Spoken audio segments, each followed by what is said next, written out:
Welcome back, dear viewers. We are discussing +1 biology. Today's topic of discussion is gymnosperm. Gymno means naked, sperm means seed. तो ये gymnosperm ऐसे plants होते हैं जिनके seeds जो है वो नेक्ड होते हैं। सीड नेक्ड्स का मतलब seeds are not enclosed inside the ovary. Seed क्या होते हैं? मैच्योर ओव्यूल, और फ्रूट क्या होता है? Mature ovary. So the gymnosperms are plants in which the ovules are not enclosed by any ovary wall and remain exposed both before and after fertilization. The seeds that develop post-fertilization are not covered, that is, they are naked. So gymnosperms include medium-sized trees or tall trees and shrubs. One of the gymnosperms, the giant redwood tree sequoia, is one of the tallest tree species.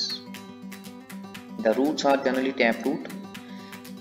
Roots in some genera have fungal association in the form of mycorrhiza, for example in case of Pinus, while in some others like in Cycas, small specialized roots called coralloid roots are associated with nitrogen fixing cyanobacteria.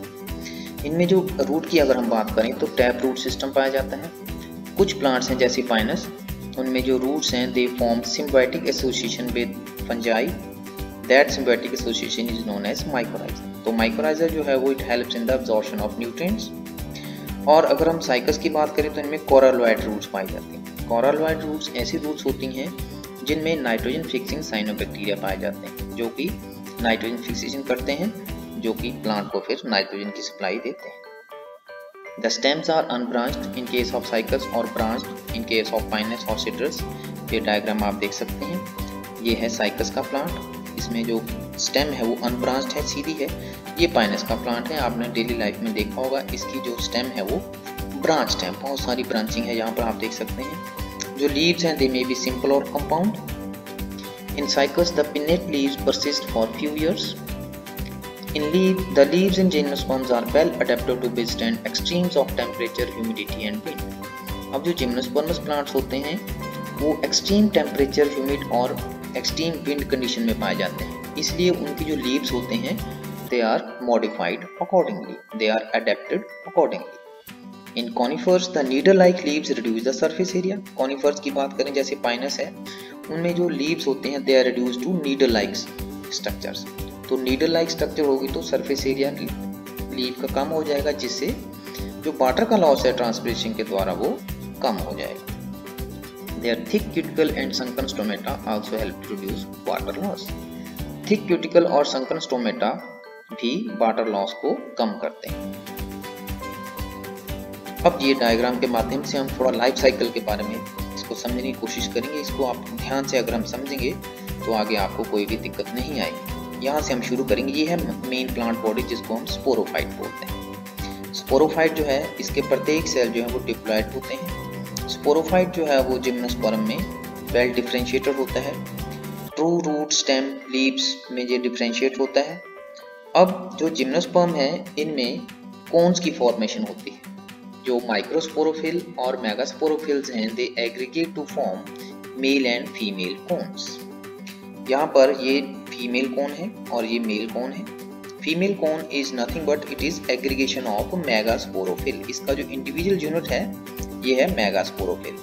Megasporophyll के ऊपर megasporangium लगते हैं। Megasporangium के अंदर megaspore की formation होती है। ठीक ऐसी अगर हम मेल कोन की या मेल स्ट्रोबुलाई या माइक्रोस्ट्रोबुलाई की बात करें तो it is formed by that is aggregation of microsporophylls.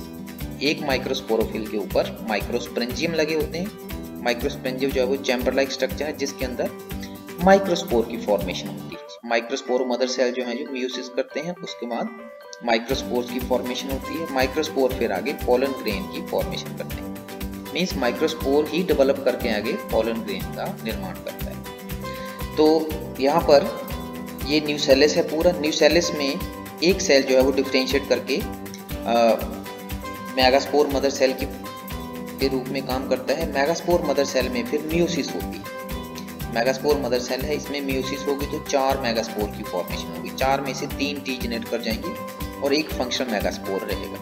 ये जो फंक्शनल मेगास्पोर है यही आगे प्रॉपर फीमेल गेमेटोफाइट या एम्ब्रियो सैक की फॉर्मेशन करेगा। फिर पोलन ग्रेन जो है they are winged in gymnosperms, इनको विंग लगे होते हैं so that they can flow in the air, so that they can swing in the air. अब क्या होता है, इनमें क्रॉस पॉलिनेशन होती है, तो जो फीमेल कोन तक पहुंचने के लिए इनको कुछ ना कुछ माध्यम चाहिए, तो ये एयर के थ्रू वहां पर ट्रैवल करते हैं। तो एयर में तभी ये ट्रैवल कर सकते हैं अगर इनमें विंग्स होंगे। तो विंग्स की सहायता से ये पोलन ग्रेन जो है वो फीमेल कोन तक पहुंचते हैं, वहां फिर पोलन ग्रेन जर्मिनेट करके पोलन ट्यूब की फॉर्मेशन करता है और मेल गेमेट जो है वो इसमें ट्रांसफर होता है ट्यूब के थ्रू और एग के साथ फ्यूज करके फिर जाइगोट की फॉर्मेशन करता है। जाइगोट फिर आगे एम्ब्रियो में डेवलप करता है, ये देखेंगे, और ये सीड की फॉर्मेशन होती है। जब मैच्योर हो जाती है फीमेल कोन तो ये इसके जो मेगास्पोरोफिल है ये ओपन अप हो जाते हैं, खुल जाते हैं, जिससे सीड जो है वो they get dispersed in the air. अब सीड्स जो भी वो भी विंग्ड होते हैं। जब winged seeds help in the dispersal of the plant, dispersal of the seeds, तो जब इन सीड को कोई सूटेबल सबस्ट्रेटम मिलता है, सूटेबल जर्मिनेशन कंडीशन मिलती है, तो germinate to form new plant body. तो इस प्रकार से ये जिम्नोस्पर्म का लाइफ साइकिल है। The gymnosperms are heterosporous. They produce haploid microspores and megaspores. Heterosporous होते हैं, दो प्रकार के स्पोर की फॉर्मेशन करते हैं, माइक्रोस्पोर और megaspore. The two kinds of spores are produced within sporangia that are borne on sporophylls. Sporophylls के ऊपर sporangia लगते हैं, sporangia के अंदर spores लगते हैं। जो कि sporophylls होते हैं, they are arranged spirally along an axis to form lax or compact strobili or cones. The strobili bearing microsporophylls and microsporangia are called microsporangiate or male strobili or simply male cones. The microspores develop into a male gametophytic generation which is highly reduced and is confined to only a limited number of cells. This reduced gametophyte is called pollen grain. जैसा कि हमने diagram में देखा, pollen grain की formation जो है वो microsporangium के अंदर होती है। माइक्रोस्पोरेंजियम माइक्रोस्पोर के अंदर माइक्रोस्पोर मदर सेल जो है वो म्यूसिस करके माइक्रोस्पोर की फॉर्मेशन करते हैं। माइक्रोस्पोर ही बाद में फिर पोलन ग्रेन में डेवलप करता है। The development of pollen grain take place within the microsporangium. The cones bearing megasporophyll with ovules और मेगास्पोरेंजिया आर कॉल्ड मैक्रोस्पोरेंजिएट और फीमेल स्ट्रोबलाई और फीमेल कोन। तो जैसा मेल कोन है वैसे ही फीमेल कोन है। मेल कोन में माइक्रोस्पोरोफिल होते हैं, फीमेल कोन में मेगास्पोरोफिल्स होते हैं। द मेल और फीमेल कोन्स और स्ट्रोबलाई may be born on the same tree or on different tree. In case of pinus, they are born on the same tree. However, in cycas, male cones and megasporophylls are born on different trees. The megaspore mother cell is differentiated from one of the cells of the nucellus, जैसे कि diagram में देखा था हमने। The nucellus is protected by envelopes and the composite structure is called an ovule. The ovules are borne on megasporophyll which may be clustered to form the female cone. The megaspore mother cell divide mutically to form 4 megaspores. अब इन 4 megaspore में से 3 degenerate करते हैं और एक ही 1 megaspore mean functional. So one of the megaspore enclosed within the megasporangium develops into multicellular female gametophyte that bears 2 or more archegonia or female sex organ. तो जो functional megaspore होता है वो मल्टीसेलुलर फीमेल गेमेटोफाइट में develop करता है, जिसमें एक या एक से अधिक आर्किगोनिया या फीमेल सेक्स ऑर्गन होते हैं। The multicellular female gametophyte is also retained with in the megasporangium. Unlike bryophytes and pteridophytes, in gymnosperms the male and female gametophytes do not have an independent free living existence.